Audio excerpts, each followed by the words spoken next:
Sa umpisa ay pinakita si Hester na nagmamasid at tila may hinahanap sa paligid.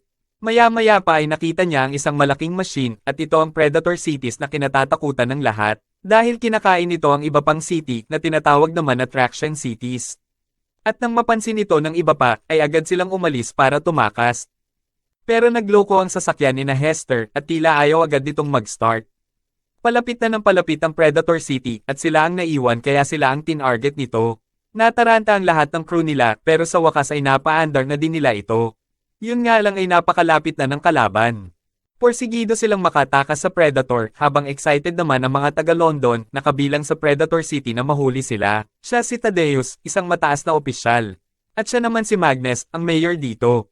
Kailangan daw nila mahuli ang mga Traction para makuha ang mga resources nito. Unti-unti na silang nalalapitan ng Predator kaya tinapon nila ang mga dala nila. Pero di inaasahan na nasira ang sasakyan nila kaya sa huli ay nahuli din sila nito. Natuwa sina Thaddeus at Mayor at agad nilang hinatak papasok ang Traction na sa oras na yon ay wala nang magagawa. Sumunod ay pinakita naman si Tom, isang apprentice sa London History Museum. Pinakita din si Kat, ang anak ni Thaddeus, kung saan pinakita ni Tom kay Kat ang mga koleksyon niyang mga lumang gamit. Pinakita niya din ang isang lumang video, ang quantum energy weapon na sumira sa Earth. At ang weapon na ito ay tinawag na Medusa. Ginawa daw ito ilang libong taon na at talagang napakalakas ng weapon na ito. Pero wala na daw nakakaalam kung nasaan ito. At ang ibang pyesa nito ay tinago niya at itatapon niya daw ito sa ligtas na lugar. Pero di nila alam nakatingin sa kanila si Herbert.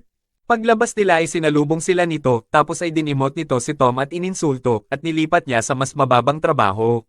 Sinamahan naman ni Kat si Tom para mas mabilis ito makapunta sa destinasyon niya. Habang pinapasok na sa Predator City ang mga Traction na nahuli kasama si Hester. Si Tom naman ay pupunta sa scrapping area kung saan kukuha siya ng mga old gadget. Kapag na-late siya ay ipapakain sa makina ang mga ito. Si Hester naman ay tuluyan ng nakapasok. Sa daan naman ay nabangga ni Kat si Beves na naka-assign sa waste area para mag-repair. Humingi naman ng pasensya si Kat pero tila galit si Beves at umalis. Nang dumating si Tom sa scrapping area ay dumating din doon si Thaddeus. At humanga ito kay Tom dahil sa kaalaman niya tungkol sa mga lumang gamit at gadget. Doon ay nakita ni Esther si Thaddeus at tila may binabalak siyang masama. Binigay naman ng isang crew kay Thaddeus ang isang fusion inverter cell. Napaka-rare daw nito at lubhang mapanganib kaya sabi ni Thaddeus ay itatapon niya daw ito. Maya-maya pa ay may nag-away. Kaya naman sinamantala ito ni Hester, lumapit siya kay Thaddeus at sinaksak niya ito. At ang sabi niya ay para daw ito sa kanyang ina. Naawat naman ni Tom si Hester. Tapos ay tumakbo si Hester at hinabol siya ni Tom. Naghabulan sila sa mga sinisirang sasakyan pero sa huli ay naabutan din siya ni Tom. Tatalo na sana si Hester para makatakas pero nahawakan siya ni Tom. Sabi ni Hester itanong daw ni Tom kay Thaddeus kung bakit nito pinatay ang nanay niya. Tapos ay agad na siyang nagpatihulog. Nang binanggit niya naman ang sinabi ni Hester ay tinulak naman siya ni Thaddeus. Nang tinanong ni Kat kung anong nangyari ay nahulog daw si Esther at Tom habang naglalaban. Pero lihim palang nakita ni Beves ang lahat. Lubha namang nag-aalala si Kat kay Tom pero pinangako sa kanya ni Thaddeus na may mga tao daw sila na naghahanap kay Tom. Tinanong din ni Kat kung sino si Hester dahil parang kilala daw nito si Thaddeus. Pero sabi ni Thaddeus ay hindi niya daw alam baka daw anti-tractionist lang si Hester. Ang mga anti-tractionist ay ang mga tao na namumuhay ng normal sa lupa. Kinuha naman ni Hester ang pera ni Tom at nang magising ito ay sabay silang naglakbay. Kahit nagagalit si Hester kay Tom dahil matagal niya daw pinlano na makalapit kay Thaddeus para patayin ito. Nakiusap si Tom kay Hester na dalhin siya nito sa trading town. Para makahingi siya ng tulong na makabalik sa London. Tapos ay pinakita si Thaddeus na pumunta sa isang restricted na gusali. Kung saan mayroon silang ginagawa dito. Ito isang malaking energy machine kung saan kinakailangan nito ang mga old tech. At nabanggit ni Dr. Twix ang tungkol sa isang immortal na nilalang. Ito daw ang susi para mawala na si Hester. Kaya agad na umalis si Thaddeus para pumunta sa Sharpmoor Prison kung saan naroon daw yung nilalang na yon. Habang sina Tom at Hester naman ay nagpapalipas ng gabi sa lupa. Kung saan kinailangan nila uminom sa putik at kumain ng expired na tinapay para makasurvive. Tapos nito ay natulog na si Hester at napanaginipan niya ang pangit niyang nakaraan. Nang magising siya ay wala na si Tom, sumisigaw na pala ito at humihingi ng tulong sa inakala niyang ang trading town. Pero sabi ni Hester ay sotis ang mga ito.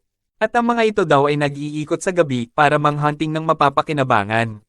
Mahuhuli na sana sila ng mga Southies, buti na lang ay nahulog sila sa trapdoor ng isa pang scavenger na nakatambay sa lugar. At nang wala na sa paligid ang mga Southies, ay agad na din umalis ang sasakyan nila. Pinagpahinga sila nito at pinainom at dadalhin daw sila sa pinakamalapit na town. Kinausap naman ni Kat si Beves. Alam niya daw na nagsisinungaling ang ama niya kaya gusto niya malaman ang katotohanan. Kaya sinabi ni Beves na nakita niya na tinulak daw ni Thaddeus si Tom. At ang hinala din daw ni Beves ay parang may ginagawa sina Thaddeus na hindi maganda sa restricted na gusali. Habang sina Tom at Hester naman ay binigyan ng kwarto para makatulog. At dito ay kinuwento ni Hester ang katotohanan. Si Thaddeus pala ay boyfriend ng nanay niya. Ang nanay niya ay isang archaeologist at isang araw ay natagpuan nito ang isang gadget.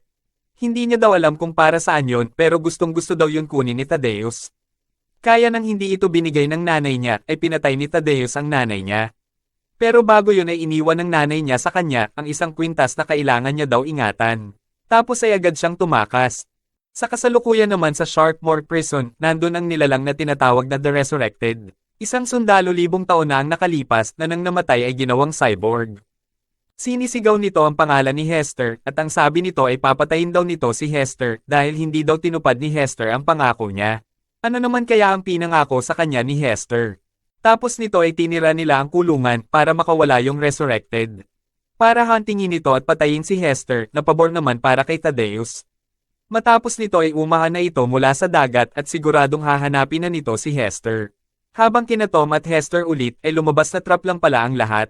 Dahil ang scavenger pala na tumulong sa kanila ay kumukuha ng mga tao para ibenta. Tatalo na sana si Tom para makatakas pero hindi daw kayang sumama ni Hester kaya hindi na lang din tumuloy si Tom. Kaya pareho silang kinuha kasama ang iba pa. Pero sa sandaling binibenta na sila ay dumating si Fang para bilhin sila sa malaking halaga. Pero mas malaki ang halaga ng bounty na nakapatong sa ulo ni Fang. Dahil dito ay nagkaroon ng gulo at ang lahat ay gusto siyang hulihin. Pinauna silang patakasan ni Fang pero nang patakas na sila ay dumating yung resurrected. At ang pangalan pala nito ay Shrike. Tumakbo sina Hester at Tom pero sinusundan pa rin sila ni Shrike. Nang malapit na silang maabutan ay dumating si Fang. Nakaakyat si Hester pero naiwan si Tom, kaya binigyan siya nito ng lubid para makaakyat. At dito ay nalaman ni Hester na si Fang pala ay kaibigan ng nanay niya. At matagal na siya nitong hinahanap, ang akala ni Fang ay patay na si Esther. Dahil sino ba naman ang mag-aakala na makakasurvive ang 8 years old sa Outland? Habang si Herbert naman ay lumapit kay Thaddeus para ituro yung mga tinatagong gadget ni Tom, kapalit ay tataasan ni Thaddeus ang posisyon niya. Habang kinuwento naman ni Hester kung ano ang kaugnayan ni Shrike sa kanya. Si Shrike pala ang sumagip sa buhay ni Hester nung tumakas siya kay Thaddeus. Inalagaan siya ni Shrike at pinalaki. Naging malapit sila at tinuring siya nitong anak. Napansin din ni Hester na may kaunti itong memorya dahil nangongolekta ito ng mga lumang gamit at mga manika na kamukha ng anak nito sa litrato. At nang napansin nito na malungkot si Hester, ay gagawin din daw siya nitong cyborg para mawala ang lahat ng sakit na nararamdaman niya. Nangako naman si Hester at pumayag. Yun pala yung sinasabi ni Shrike na pinangako ni Hester. Pero nabalitaan niya na malapit lang si Thaddeus kaya tinakasan niya si Shrike para puntahan ito. Kaya mula noon ay hinanap na siya ni Shrike para tuparin ang pinangako niya. Ilang oras pa ay nakarating na sila sa Airhaven. Narito ngayon ang grupo ni Fang na mga kaibigan din ng nanay ni Hester. At dito ay sinalubong sila ni Captain Cora. At tuluyan ng naayos ang medusa ni Thaddeus dahil sa mga gamit ni Tom na tinuro ni Herbert. Kaya agad silang nagbago ng destinasyon patungo sa anti-traction community. Pinaliwanag naman ni Fang kay Hester na bago daw mamatay ang nanay niya ay sinabi nito kay Fang na may nakuha siyang gadget na matagal nang hinahanap ni Thaddeus. At alam niya na siguradong pipilitin itong kunin. Dahil ito daw ang control system ng Medusa. Ang malakas at delikadong energy weapon na sumira sa Earth libong taon na ang nakalipas.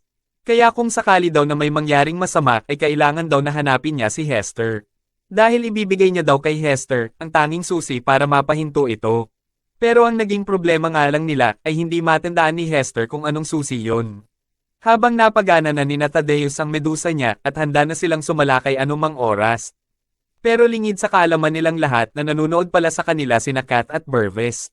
Ilang sandali pa ay dumating si Mayor Magnus para pigilan ang pinaplanong pag-atake ni Thaddeus. Dahil kung aatake sila sa Statek community, ang mga tao na namumuhay sa lupa ay siguradong pagsisimulan ito ng digmaan. Pero ito ang matagal ng pinaplano ni Thaddeus at hindi siya papayag na may humadlang dito. Kaya sa oras din na yon ay pinatay niya si Magnus at tumungo sila sa shield wall. Samantala, sa Airhaven naman, ay biglang dumating doon si Shrike. Sinubukan ito pigilan ng grupo ni Fang pero wala silang magawa laban dito. Kaya pinauna nilang patakbuhin sina Hester papunta sa sasakyan ni Fang para tumakas. Pero naabutan pa rin sila ni Shrike at papatayin na sana nito si Tom. Pero nagmakaawa si Hester kaya nakita ni Shrike na mahal nito si Tom. Kaya pinalaya niya si Hester sa pangako nito tapos nang hina na si Shrike at nawala ng purpose. Tapos ay binigay niya kay Hester ang kwintas na suot niya daw nung natagpuan siya ni Shrike. Ito yung kwintas na binigay ng nanay ni Hester. Tapos nito ay tuluyan nang namatay si Shrike. Nalungkot naman at umiyak si Hester dahil alam niya na ang tangi lang gusto ni Shrike ay alagaan siya at huwag masaktan.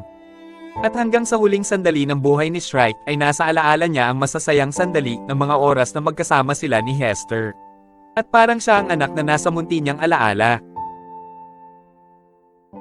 Pupunta na sila sa Shield Wall of Shanbo kung saan namumuhay ng mapayapa ang mga tao. Ito ang lugar na gustong sakupin ni Thaddeus at tinatawag nilang anti-tractionist. Ilang daan taon na itong gustong pasukin ng mga traction cities kasama na ang Predator pero wala pang nagtagumpay sa kanila. Kaya ngayon ay gusto ito subukan ni Thaddeus gamit ang hawak niyang armas na Medusa. Nang makarating na sila sa loob ng Shanbo ay sinabi agad nila kay Governor Quan na mabilis at papalapit na ang Predator City. Kaya kailangan nila agad itong atakihin bago pa magamit ang Medusa laban sa kanila. At kinagabihan nga ay dumating ang Predator. Pero nang aatakihin na ito ng fleet ng Shanbo, ay nilabas na ni Thaddeus ang Medusa. Nadiskubre naman ni Hester sa kwintas niya na nandun pala ang USB na kill switch ng Medusa, kaya agad niya itong sinabi kay Tom.